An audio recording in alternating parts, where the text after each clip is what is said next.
ಕಾಂಗ್ರೆಸ್ ಪಕ್ಷದಲ್ಲಿ ಹಿರಿಯ ಸಚಿವರು, ಸಹಕಾರಿ ಧುರೀಣರು, ಪರಿಶಿಷ್ಟ ಪಂಗಡದ ಮುಖಂಡರಾದ, ವಾಲ್ಮೀಕಿ ಸಮಾಜದ ಮುಖಂಡರಾದ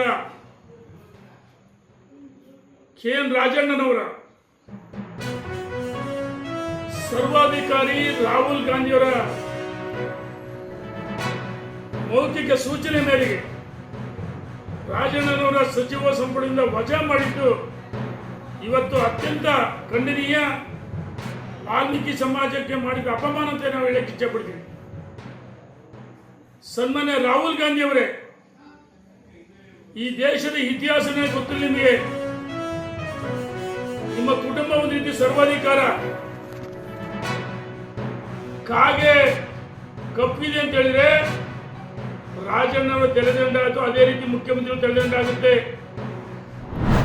ಈಗ ಒಬ್ಬ ಅನಾಮಿಕ ವ್ಯಕ್ತಿ ಬಂದು ಕೆಲವೊಂದಷ್ಟು ವಿಚಾರಗಳ ಬಗ್ಗೆ ಪ್ರಸ್ತಾವನೆಯನ್ನು ಮಾಡಿದ್ದಾರೆ. ಒಂದಷ್ಟು ಸ್ಥಳಗಳು ಕೂಡ ಪರಿಶೀಲನೆ ನಡೆಸಿರ್ತಕ್ಕಂಥದ್ದು SIT ನಾವು ನೋಡ್ತಾ ಇದ್ದೇವೆ. ಆದರೆ ಒಟ್ಟಾರೆಯಾಗಿ ಇವತ್ತು ಯಾವುದೇ ವಿಚಾರ ಇದ್ರ ಬಗ್ಗೆ ಚರ್ಚೆ ಮಾಡಬೇಕು ಅಂತಕ್ಕಂಥದ್ದಾದರೆ SIT ಕಡೆಯಿಂದ ಇದು ತನಿಖೆ ನಡೆಸಿದ ನಂತರ ಆಫ್ಟರ್ ದ ಎನ್ಕ್ವೈರಿ ಔಟ್ಕಮ್ ಏನು ಬರುತ್ತೆ, ಔಟ್ಕಮ್ನ ನೋಡಿದ ಬಳಿಕ ನಾವು ಇದ್ರ ಬಗ್ಗೆ ಚರ್ಚೆ ಮಾಡ್ಬೋದು. ಈಗ ಏನು ಮಾತಾಡಿದರೂ ಕೂಡ ಬಹುಶಃ ಇದಕ್ಕೆ ಅರ್ಥ ಕೊಡಲಿಕ್ಕಿಲ್ಲ ಅಂತಕ್ಕಂಥದ್ದು ನನ್ನ ಅಭಿಪ್ರಾಯ.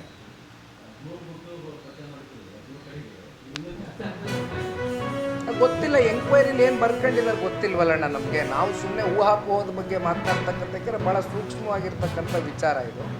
ಸುಮ್ಮನೆ ಊಹಾಪೋಹದ ಮಾತುಗಳನ್ನ ಆಡ್ತಕ್ಕಂಥದ್ದು ನನ್ನ ಅಭಿಪ್ರಾಯದಲ್ಲಿ ನಾನು ವ್ಯಕ್ತಿಗತವಾಗಿ ನಾನು ಮಾತನಾಡ್ತಕ್ಕಂಥದ್ದು ಹೋಗೋದಿಲ್ಲ.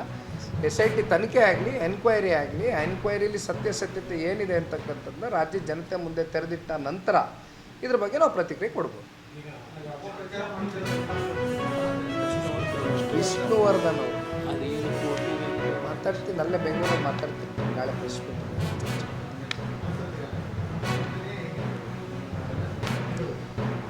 ಈಗ ವಿಷ್ಣುವರ್ಧನ್ರವರು ಒಬ್ಬರು ಮೇರು ನಟ.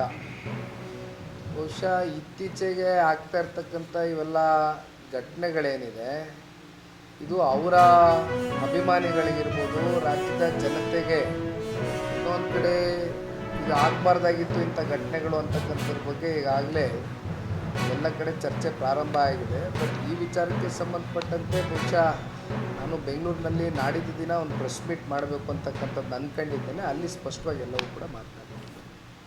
Thank you.